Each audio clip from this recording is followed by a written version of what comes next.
So Spencer, you see here, so it goes, so the unit circle, the cycle goes here, here, here, here, and you'll see what I'm talking about later. And also, I came up with all these tips and tricks myself to help me memorize it in, like, I don't know, maybe I just have ingenuity. So what I mean by this is, like, for example, and also all students take calculus. So what that means is in quadrant 1, all of the coordinates are positive. In quadrant 2, since it's all students, so it starts with an S, all students, so the sign is always the Y coordinate. The sign is only positive. Only the sign is positive. In quadrant 3, all students take calculus. The tangent is only positive, and since this is cosine and sine, then it doesn't really show the tangent. The tangent is sine over cosine. So then tangent is positive, then cosine and sine are negative. And here in quadrant 4, the cosine, so all students take calculus, only the cosine is positive, and so the sine is negative. And so what I mean by this is, you see, it's root 3 over 2, and then 1/2. And then it's root 2 over 2, and then root 2 over 2, and just 1/2, and then root 3 over 2, right? So the cycle starts from root 3 over 2, and it goes this way. And so what that means here is that the cycle is going to start at root 3 over 2 here and go this way, right? So hence the arrows. And then so for here, it's root 3 over 2 starts here, since it's this way, and it goes down this way. And it's always going to be in root 3 over 2, root 2 over 2, and then 1/2. So, but it's always going to be in the same order as in terms of, like, what's y and what's x. And so since this is going this way, root 3 over 2 starts here, and then it goes down into 1/2, right? Okay, so now for the degrees, it's pretty simple. The ones in the middle are always like the weights.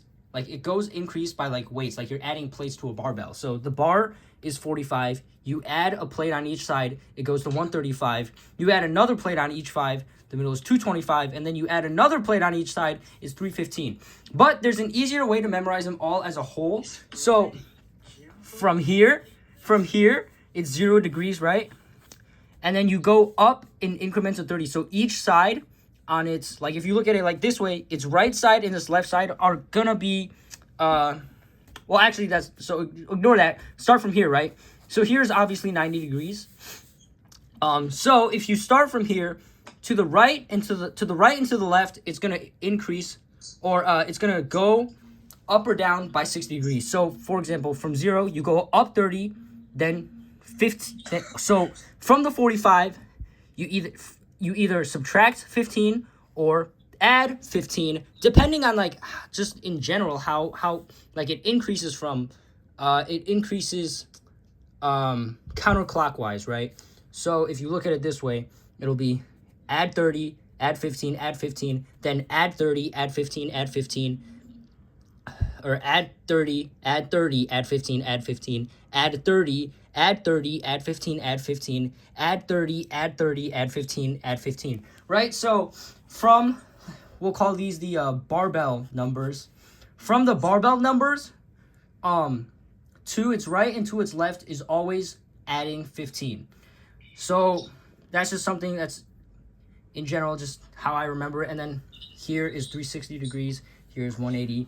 And so for the radians, it's actually really easy.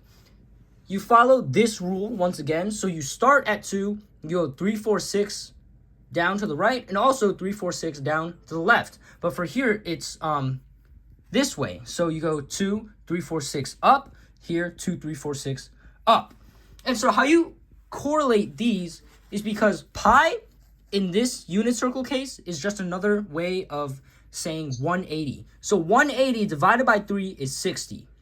180 divided by 2 is 90. 2 times 180 divided by 3 is 120, right? And so if you aren't sure of these numbers, which I didn't fully memorize them, all you have to do is write the equation 180x over, say it was this, because based on the 2, 3, 4, 6 rule, we'll know that this would be 4, and so we'll say divided by 4 equals, and since we know the angle, it'll be 135, so all you do is multiply 4 and 135, and then you divide that by 180, and then you'll get whatever number is here. All right, and then you can keep doing that for this. So now for this, it's easy to memorize 1 0 0 1 negative 1 0 0 negative 1. That's pretty simple. And then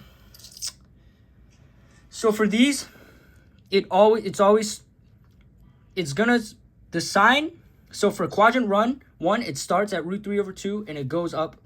I hope you have these memorized because it's very important. But so basically, the middle one is always going to be a variation of √2/2, whether it's negative √2/2 and √2/2, or √2/2 and negative √2/2, or both of them are negative. The barbell numbers are always going to have these coordinates, the √2/2 coordinates, right? And so it just depends on this rule whether you start at √3/2 and 1/2 or not.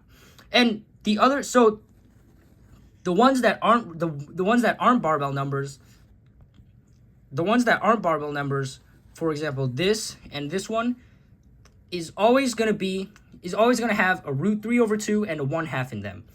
And then whether you know which one is the x coordinate, like which one is the x coordinate, or you could call the x coordinate is cosine and the y coordinate is sine. So depending on, to determine which one is sine and cosine, you just follow this rule, right? So if the so since you go this way, you start here, √3/2, 1/2, and then you go up. And then since this is the opposite, you start at √3/2 here, and then you go up this way, and then you just follow it down here. So that's basically the unit circle. You know, I hope you understand. I hope you have a good time. I hope you enjoyed. Hit that like, hit that subscribe button, and I'll see you in the next one.